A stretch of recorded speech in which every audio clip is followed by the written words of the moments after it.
चिराग पासवान जी को मानते हैं क्योंकि स्वर्गीय रामविलास पासवान जी के सुपुत्र हैं। स्वर्गीय रामविलास पासवान जी इस देश में जब भी राजनीति किए अपने गरीब पिछड़ा दलित भाई के लिए किए। आज उनका बेटा को हम देखते हैं कि मोदी जी का हनुमान बना हुआ। वीआईपी सुप्रीमो मुकेश सैनी ने कर दी केंद्रीय मंत्री चिराग पासवान से एक बड़ी अपील।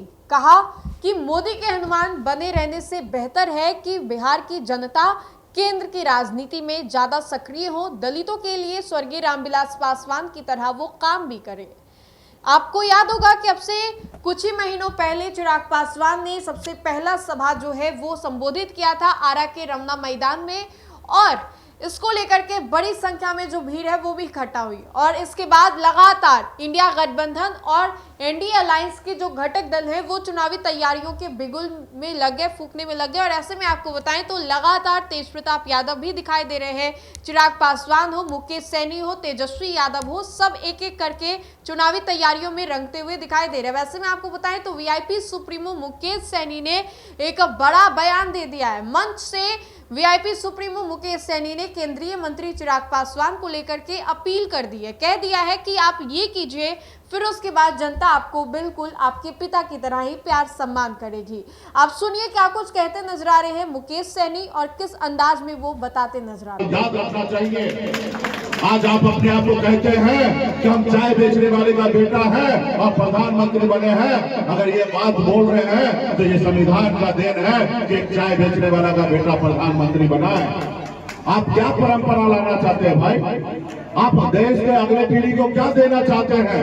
यही चोरी, नफरत, ये नहीं चलना चाहिए। तो आप लोग अपने अपने गिरेबान में झांकिए कि आप क्या कर रहे हैं। और रहा हम लोगों का काम जनता के लिए लड़ाई लड़ना। आज हमको बहुत दुख होता है, आज नीतीश कुमार जी से दुख होता है। हम उनको अपना नेता मानते हैं, हम चिराग पासवान जी को मानते हैं क्योंकि स्वर्गीय रामविलास पासवान जी के सुपुत्र हैं। और हमने देखा है स्वर्गीय रामविलास पासवान जी इस देश में जब भी राजनीति किए अपने गरीब पिछड़ा दलित भाई के लिए किए। आज उनका बेटा को हम देखते हैं कि मोदी जी का हनुमान बना हुआ है। मांझी जी के ऊपर हम देखते हैं उनको तकलीफ होता है। आज इन लोगों को अपने भाई के लिए, अपने जात के लिए, अपने समाज के लिए, वोट का रक्षा करने के लिए रोड पे उतरना चाहिए, लड़ाई लड़ना चाहिए। लेकिन आज मोदी के गोद में बैठा है और उनका जय त्यारा करते आ रहा है। तो इसलिए साथियों, आज आपको अपने आप को लड़ाई लड़ना पड़ेगा।